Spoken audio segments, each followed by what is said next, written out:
You're listening to A Creative Excuse, presented by Echo Amano.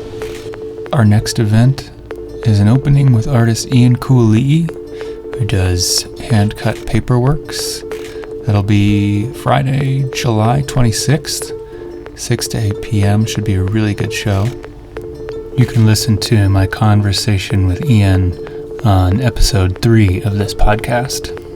This episode is Matt King. He's the Senior Vice President of Creative for Meow Wolf. I had a really great conversation with Matt. We've known each other for about 11 years, but have never really spent much time together, so he was a perfect guest for this podcast. Anyway, enjoy, and come on out to the opening on Friday, July 26th. All right, well, welcome. Thank you. So what is this for? What have you been doing? What is this for? Yeah. It's for fun. Excellent. Yeah, so I was initially calling it an excuse to talk to creative people. And it was just like, it's just a literal, that's exactly what I'm doing this for. It's Great. just, I like to projectify things. Like, I don't know, I could just say like, hey Matt, let's go hang out sometime and have tea. But I find like for my mind, it's like really useful to just like make a project out of stuff. Yeah. And I don't know, there's something about making it public too. I don't know. It's just been really fun to create these little opportunities to talk to people that, like, you're the perfect guest for this because you're somebody I've known a long time, but like we've never really hung out. It's true. Yeah. You know what I mean? So it's like, that's one of the things that I wanted to do with this, is to create excuses to talk to people. That's excellent. You know, have a long conversation with people that I generally don't. Yeah. You know? That's fantastic. So yeah, totally. I mean, we've known each other for like almost 10 years I now, know. you know, and I lived around the corner from your first Meow Wolf on Quappa. And I remember coming to shows there where I was like the only person and feeling like obligated, like, oh, I got to stay here because I don't want to make the band feel bad. There was definitely some of those, like there was definitely a solid year, even though it happened longer, where, there were like 3 or 4 shows a week and no one would come out. Yeah. Yeah. But those were fun times. Yeah. For sure. Yeah, that was trippy. How long have you been in Santa Fe?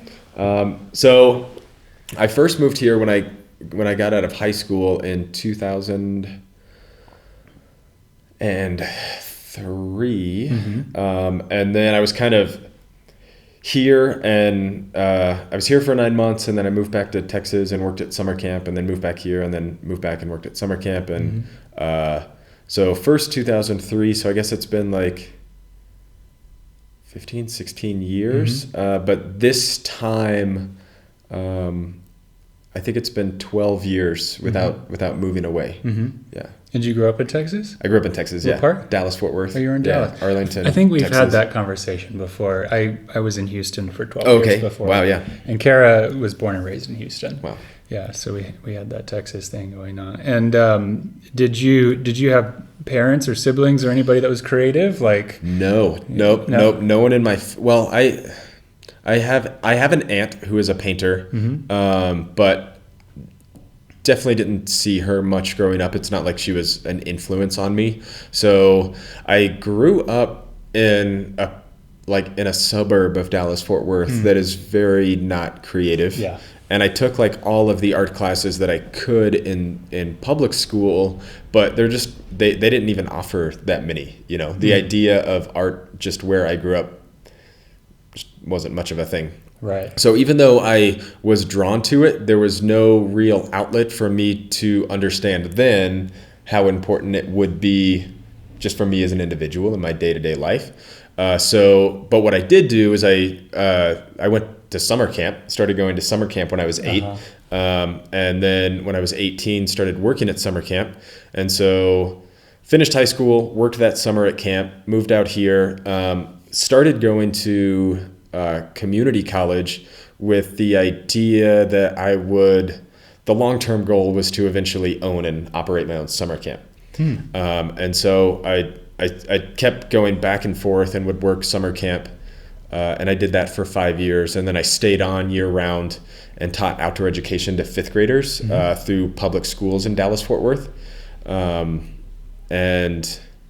And then I got fired one day when I was 22 in January for having weed in my apartment, living there year round, because I lived like on 360 acres this summer camp. So it was like on their property. It was on their property. Like, oh, and it was a YMCA camp, and Yeah. I had actually signed something through the YMCA that there would be no, illicit substances on the property. So my roommate at the time ratted me out, and and I got in the middle of the night. The camp director came and told me, with tears in her eyes, but it was the rules there that I had to leave. So I had been at the same place for 14 years. It was literally what I thought I would do for the rest of my life, and I was told that you can never come back here again. Whoa. And I got kicked out in the middle of the night, and they're like, you can come back on the weekend and pick up your stuff. Oh my God. You should have told him, I thought this is not illicit, it's ill. Yeah. Yeah. So then I had a connection to Santa Fe, and like a week later moved back to Santa Fe. And it was, I think that was 2007. It was January. So it was it was January 2007. Because then January 2008 is when Meow Wolf started. Right. So met Quinn Tincher during that year, and when Vince called that first meeting, I didn't really know anyone else. I had sort of seen them around town, but didn't really know any of them. And Quinn invited me to that first meeting that Vince held. And were you making things at that point? I was. But so when did you start like making Yep. things? So when I first moved to Santa Fe, started going to community college, thinking it would be in leisure studies for summer camp. And the community here it resonates with creativity. Yeah. So I was just immediately turned on to that creative side of myself that had never really been fostered growing up. Because here it just permeates you, just like being in the city. So that first year, I started just painting on my own. And after a semester of school, I dropped out and decided art is what I wanted to focus on. And just never looked back. And you never had any sort of inclinations like, oh, I should go to art school, or I should go that direction? I did not. Still at that time, like I ended up going to school for something, or at least I did for a semester, even though, and that's definitely societal pressure from my parents. At that time, it was like I didn't actually know really what I wanted to do, because at that age, it's hard to really know yourself, especially like you've been institutionalized your entire life up to that point, and you haven't really had a meaningful experience of self-discovery for a lot of people, and that was definitely true of me. So just being here, deciding to not go to school, and then really be able to try and dig into what do I actually want to do was the kind of one of the most profound times in my life that really turned me onto something that is a foundation of who I am that I really wasn't aware of yet. So I would say, no, I didn't really have a desire to go to art school, because at that time, it was all of these ideas were developing just intuitively inside of my own mind. And at that time, I was like, I don't need someone to tell me how to do it, because I feel like I'm on this natural path that I'm learning everything that I need to right now. Yeah. I'm not opposed to school in any way. It just never really rung out to me that that's what I should be doing. Right. No, that's interesting. I mean, for me, I went to University of Houston and did photography and digital media there. And a large part of that was because it was like, oh, that's what you're supposed to do. It was like I didn't really see any sort of avenues or examples of how I could approach art making outside of like an institutional context, especially when I was 18. Yeah. You know, it's like, well, I don't know what do I do? I go to college, I guess. Yeah. Yeah. And I think for me, you know, the same way, having no other ideas about art other than like I'm the most approachable thing for me was painting. So I did it in a way that you're very used to out in the world, which is paint on a canvas, approach a gallery, probably start off at coffee shops, just like try and get the viewership to where an individual is going to paint to purchase your art. And that was because that's what's built up around us. And I think over the years of doing that, my own artistic expression wanted to grow much larger than that. And I started making things that like aren't really sellable under that format because there's not a lot of individuals out there that are going to buy something that is built specifically, you know, on-site installation, which is what I really love, and doing things that it's like you can't really purchase this and move it into your house or move it into an institution. It's just not the nature of the things that I was making. But that's really those are the sorts of things that I really wanted to make. So it had me and it took years to like reimagine like a different kind of model of how can I do this and still find some sort of financial avenues, you know, to that lend for me to keep doing this. And that's true of, you know, everyone that was involved with Meow Wolf back then. Right. I think that, but that takes like, I think a lot of self-awareness too, right? Because like you didn't have, I think it's also interesting that was cropping up outside of any kind of like institutional context. You didn't really have family members that were creatives. You didn't go to art school, but you were like, this is what I want to do, and I'm just going to kind of create it organically. Yeah. And I think that's like, that's kind of brave. Yeah, it's been it was really interesting when I first started doing it, because I did not have. I mean, I took art history classes in high school, and I loved to read about art history, and I still do. But back then, the majority of that art history is really like the development of how art like.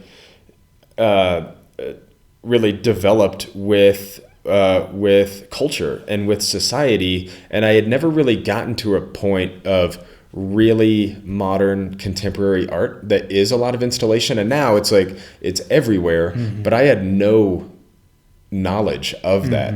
So I will say it's very interesting that it just came out naturally, and now I know a lot about it, and there are many people that share in a sort of way in which I like to build things. But at the time it just like Well, it sounds like you were tapped in. I mean, because like that's what you're talking about, right? Is that sort of parallel line of culture and history and just whatever's happening in the moment and artistic outcroppings of that particular moment. And it's interesting because those sorts of things happen all of the time everywhere. Right. You know, when like an invention for the first time is developed in this part of the world and a completely remote, isolated individual creates the same thing. And it is that it is what I find most interesting about art is it is really tapping in, and you, like to really be able to say that these aren't my ideas, these are higher ideas that are like channeling through us as humans that come from, you know, a creative source, you know, and that's like in the process of making art is where I feel like I am at most in tune with whatever that energy is, whatever that is, to allow it to both be me and to come through me. Yeah. I think it's hard for a lot of artists to sort of decouple, the sort of natural outcroppings of whatever it is that their being wants to put out in the world, and then seeing what's out. I mean, it's the influence thing, but like having that fine line of like allowing yourself to be moved and influenced while also like really honoring what do you have to say, what's coming out of you. And I think for me, when I was going through art school, and I first thought, okay, I wanted to try to be an artist, I had a really hard time moving those things apart. And so that's I think maybe part of the reason why I went more into sort of like producer mode, where I was like wanting to help other artists, because I had such a hard time kind of like taking those things apart. Like I'm a little empathetic, and so it's like a lot of the outside environment kind of seeps in. I have a hard time sort of discriminating like what's me and what's not me. Yeah. But that's so cool that that was coming through for you. And it seems like, I mean, that is a probably shared MO for a lot of the other folks at Meow, right? I think so. And I think not just at Meow Wolf, but I can't say everyone, but like a lot of the artists, and just creatives and different sorts of creators that I know and have these kind of conversations with are also aware of those kind of things. Yeah. Right. But would you say that most people in Meow have not gone to art school? I know Katie went to SCAD. Katie went to RISD. Sean went to RISD. Okay. Corvus started going somewhere and then dropped out halfway through. I can't remember what college he went to. Vince didn't go to college. Yeah. Emily, I think, did go to school. I think she went to school in Japan for a year. I don't know if it was art related. I can't remember. But I would say like at the larger, like sort of first generation of Meow Wolf, I think a lot of those people did not go to school. Yeah. Yeah, it's interesting. Like for me, art school was in a lot of ways actually quite damaging to kind of my drive to make. I felt like I felt like it was really helpful to, be self-investigatory and like try to understand where these things are coming from and what it is I wanted to say, if I wanted to articulate that. But I felt like so much of the process was about, justifying yourself and justifying your artwork's reason to exist. And for me, it was just like, this is just joy. Yep. Like, I just want to like do it. I don't want to justify it. Absolutely. And I definitely see that through people that I am friends with that have gone to art school. And it sort of teeters both ways with like, it can be, both like a hindrance, and it can also give you a different perspective. And it does elevate you in some ways, but that particular aspect of me personally not having to justify anything that I'm doing or trying to have any kind of narrative or, just anything that I have to put onto the artwork other than saying it's an idea that I had or it's what came out in the moment and I really wasn't thinking about it, that I don't need to justify the existence of what I created or me enjoying the process of doing it. Yeah, I think maybe there might be some critique in that, and like wondering like, do people like, what's the communication? Like, what gets communicated through those pieces? I mean, I think a lot of what Meow does is like create experiences, right? And then, so is it about communication? Is there a communication there? Yeah, and I would say these days, like at least with Meow Wolf and like a larger idea that we are trying to communicate is a lot more focused, and there definitely is a lot of thought and a lot of talk and a lot of reason behind what it is that we do. In a lot of my own personal practice, which like stems from abstract expressionism, where it's like I don't need to say anything. It's really about being in the moment and feeling what it is that I'm feeling and try and allow that to come out in a visual format, that there is no other way to describe it. Yeah. I could write a paragraph about what I'm actually feeling, but that would make me a writer. Yeah. I want to be a visual artist and an abstract painter, and I want to communicate those feelings in abstract colors and geometry and organic forms. That really is the only way to describe it. And there could be several different additional outlets and media that accompanies those feelings, that gives you a broader aspect of really what the feeling is. But for me, it's like dumbing it down to the essence of just visual, of just visual. And that's all it needs. That, it doesn't mean that that's all it has, but it's, for me, all it needs. Yeah. It makes me think of the first time I saw one of Pollock's splatter paintings. Yeah. How, it was, for me, like, I saw his work in books and stuff, and it's just like, well, I don't know, whatever.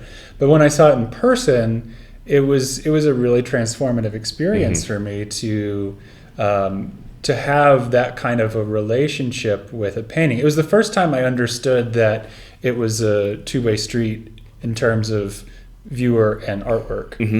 That it took my participation. It does, in order to like get the work. Absolutely, and it has to do with that with the nature of what is happening, which especially like in something like abstract expressionism, which comes from me channeling that universal energy through myself that makes me, that is me, and all that I am feeling and thinking and everything that is me, that is my voice, my particular individual voice in the world, but is shared with everything else that is the creative energy of the universe. And it comes through, and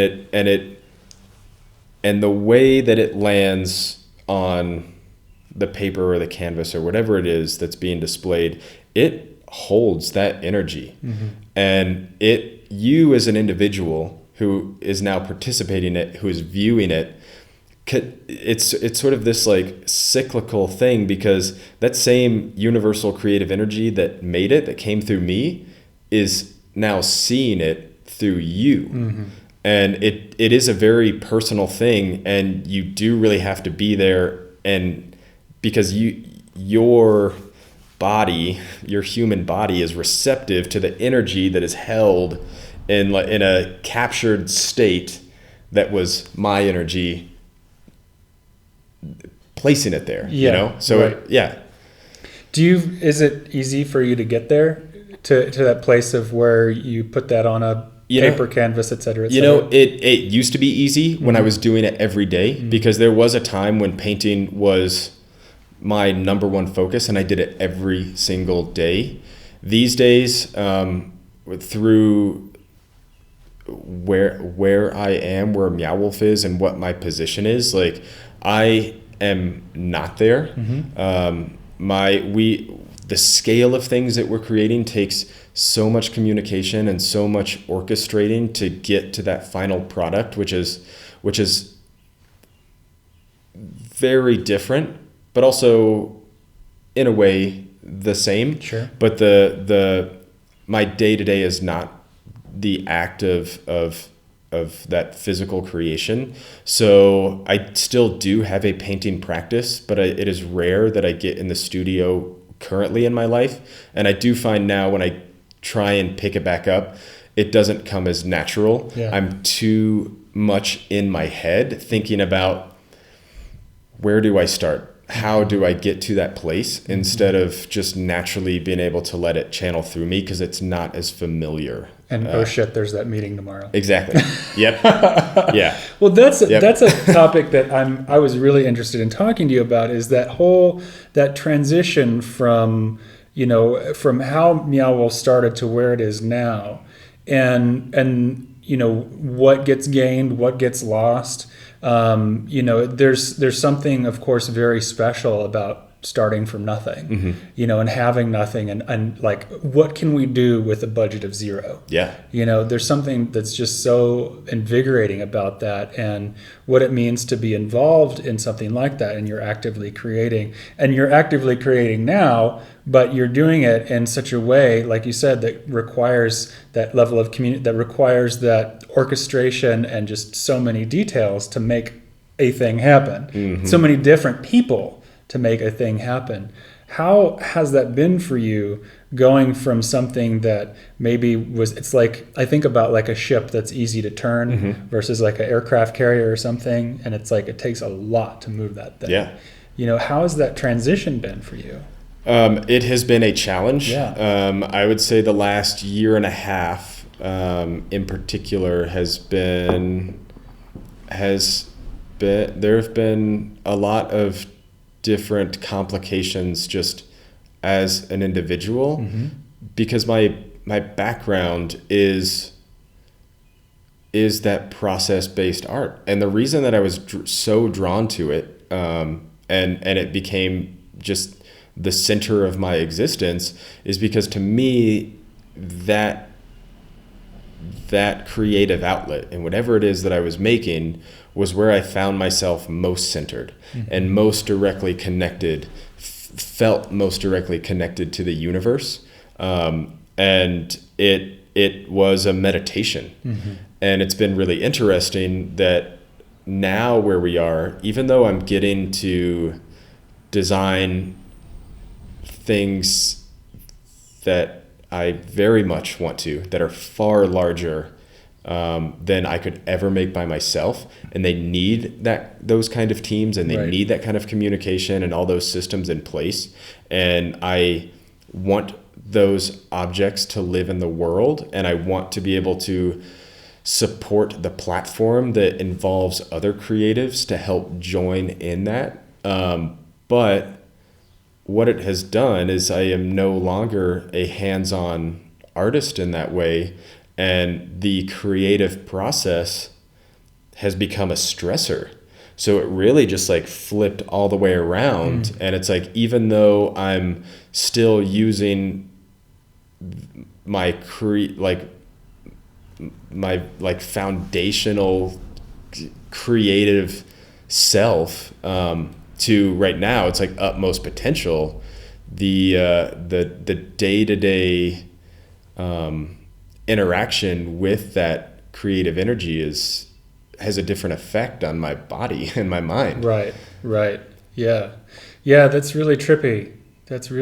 And I mean, I think that happens with, a lot of experiences, organizations, whatever, in that situation. Like for me, I think about Form and Concept and starting that place, and getting to this place where I was just in front of my computer all day long, and I wasn't really talking to people, and I was really like, what?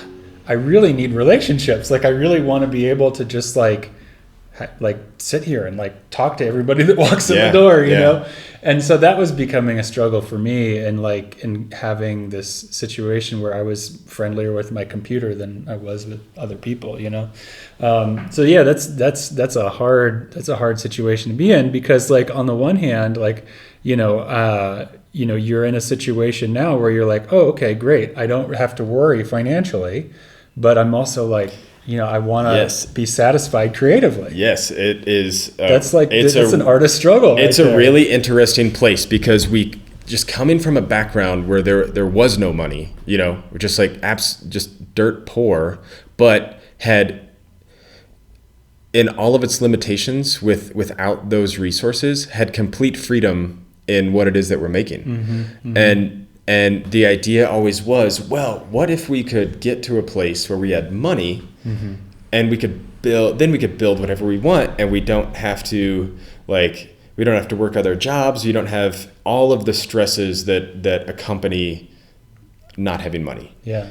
And now that for me, money is not an issue, and it's not something that I even think about anymore, the limitations on what we can actually do creatively are, I mean, it went from creative freedom to like shackled creativity.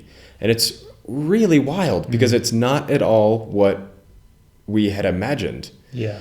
And it isn't to say that it is a complete negative. Right. It is to say that you have an idea, it's a different circumstance, and it's far more challenging than you ever thought it would be.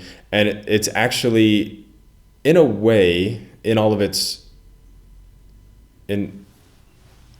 everything that goes along with it, it is still a positive thing. Sure. It has been a challenge to get to a point where I personally mentally can think of it as a positive thing, because for a while it was just like, oh man, this sucks. Everything about this sucks.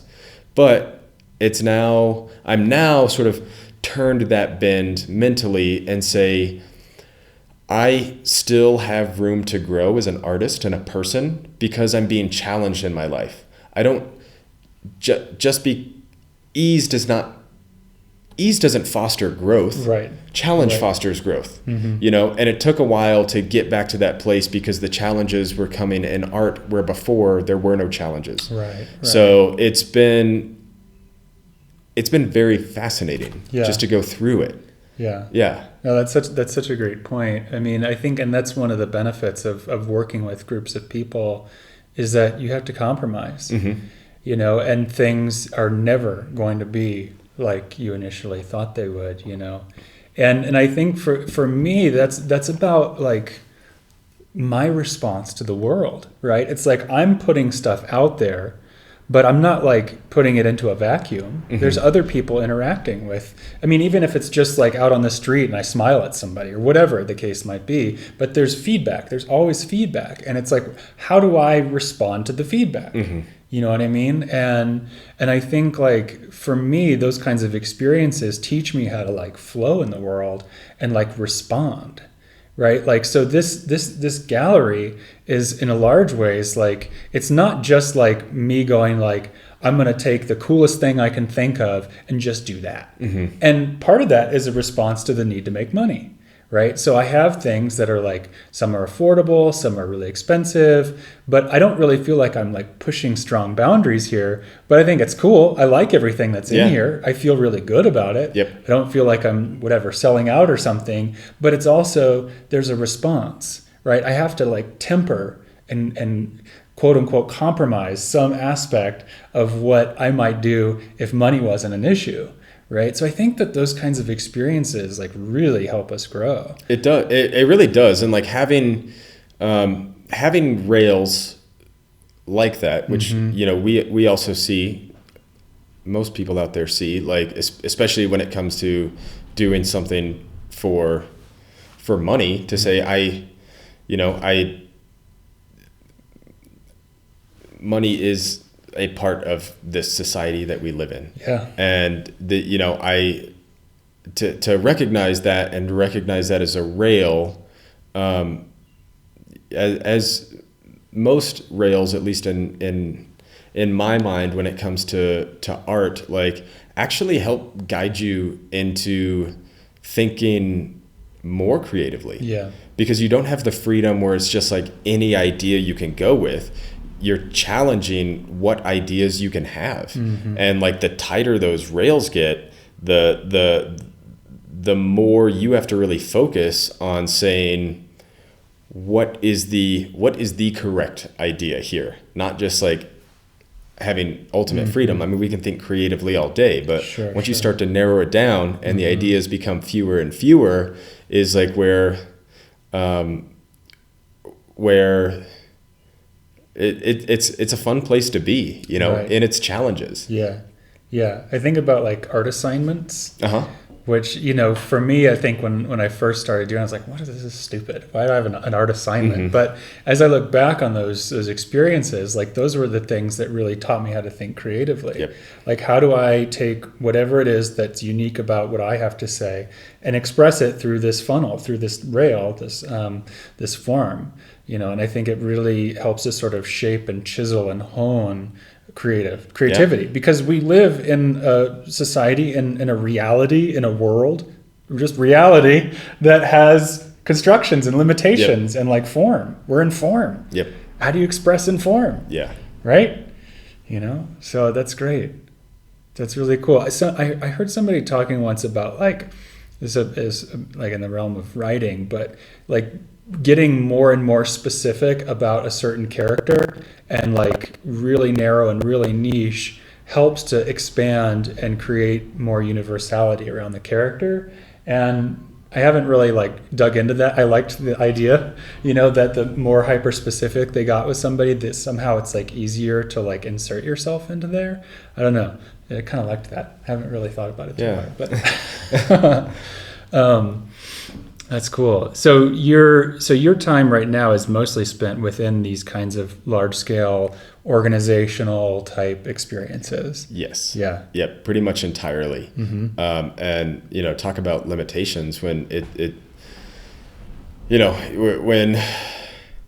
when you have to factor in ADA accessibility and right. fire code and life safety and and like some of the things, it's like when we look at like the Denver exhibit, requirements from the city, like 85% of all of our materials have to be inherently non-combustible.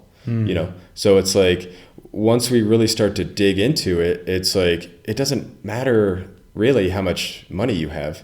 There are still going to be limitations that are put forth by the city and the inspectors that say your window now is like it's like you want to carve foam, can't carve foam at all. It's like there are materials that are being called out and it's like it's not even an option for us to use.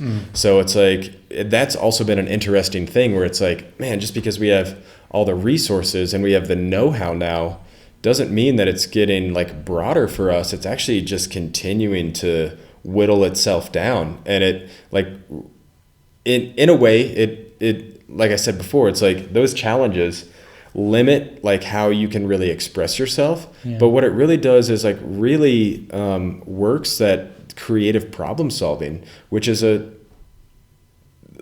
one of the most attractive things about making art is just the creative problem solving, right? So it definitely goes both ways. Yeah. I think about the money thing and how, I don't know about you, but for me, like when I was younger, and it still of course comes up, but just like fighting against the idea that you have to make money in this world, right? Oh yeah. That it's a requirement in this society to do that. And so like, I think once I stopped fighting against that so much, like it's easier, of course, to get around in the world, but like it allows me to express more fluidly and freely when some of my energy isn't like sitting here lamenting the fact that I have to figure out how to make a living. Oh yeah. And just accept like, okay, this is the reality, however positive or negative, put that aside, let's skip the judgment and just say, this is how it is. How do I move forward within that? And I think that so much of the operating within limitations, for me anyway, that's what it's about, is how do I just like quit judging those, set it aside, and just like, this is the way it is. How do we move forward? How do I do what I do within that? Yeah. No, it's a great question, and it's like it's relevant, with not just money, with all kinds of not being able to use phone, all kinds of things. Exactly. Yeah. And like how do you greet those limitations in whatever they are, and to recognize them as just like things that are outside of your control, and to like mentally be okay with that, and to say we're gonna move on from that. I'm not gonna let that take up mental space because trying to change things that you cannot change is not a way for me to put my energy into finding a way through those limitations that I have. Yeah, no, it puts the brakes on for sure. So I always end this podcast by asking about if there's a particular artwork or a particular album even. One person said a course in college that changed the way that you looked at art, or was just something that was changed your trajectory in life, some sort of creative artistic experience that you were like, oh, that helped you see things in a different way? I mean, I'll be completely honest. It was the first time I took mushrooms. Yeah. Like, is that moment, moved to Santa Fe when I told you earlier when we were talking that, came to Santa Fe and started painting by myself. It was the first time I took hallucinogens, and I took them by myself in the house that I was living in. No one else was home, and there was this draw to paint.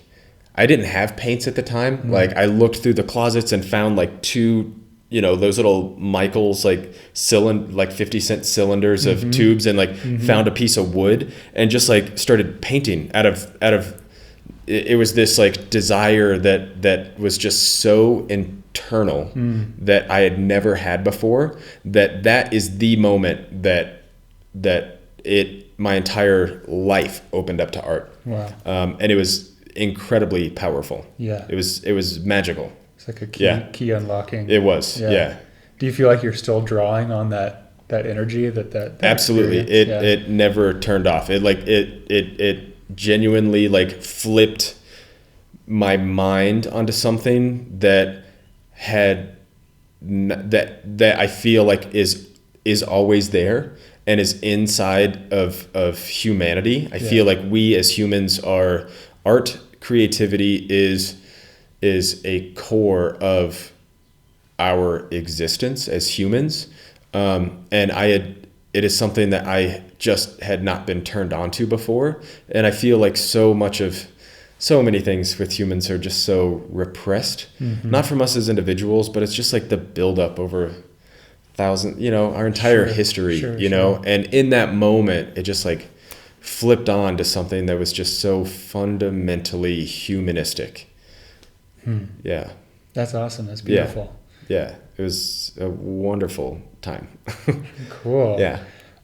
Anything you want to plug? Anything going on for you artistically, or any Meow things you want to put out there? Man, there's not really. My gallery just dropped me. Plug that. No, it's fine. They closed their Santa Fe branch down and just focusing on the New York, and want to focus solely on New York artists. So it's understandable. Do you have a website where people can look at your work? I don't. They just brought 4 paintings back the other day that they still had, that they hadn't sold. But I haven't made work in a couple of years. I have 2 paintings that I've been working on this past fall, and I started to get back to that good place. But then I had to go to Denver and do the dark ride. So I'm actually excited about this spring and summer. I don't have anything to look at personal artwork right now, but I am excited to get back in and start doing a personal practice. Yeah. So, well, when you start doing it, look out. Look out. Here I come. Thanks so much for doing this, Matt. Thanks, Frank. Awesome.